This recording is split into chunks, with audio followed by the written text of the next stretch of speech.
Yo, what's up guys, welcome back to the channel. In today's video I'm going to show you guys exactly how to prioritize savings versus debt with Empower tools. Are you not sure whether to save more or to pay off debt faster? Empower can help you to decide in minutes. The first step, of course, is to open the savings planner. So from the planning tab, you're going to select savings planner. Here you're going to see your emergency funds, your retirement savings, and debt pay down goals all in one place. Next is to review current status. So check how close you are to your emergency fund target and retirement contributions.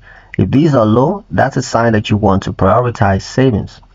Next is to compare debt interest versus savings growth. Now look at your debt interest rates and compare them with your investment return estimates.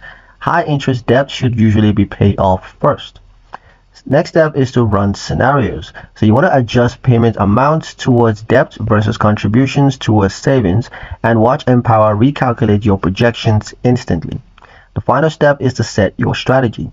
Now once you've found a balance that works for you, lock it in so Empower can track and guide you. And that's pretty much it for the video guys. Hope you liked it. Hope you found the information here useful enough.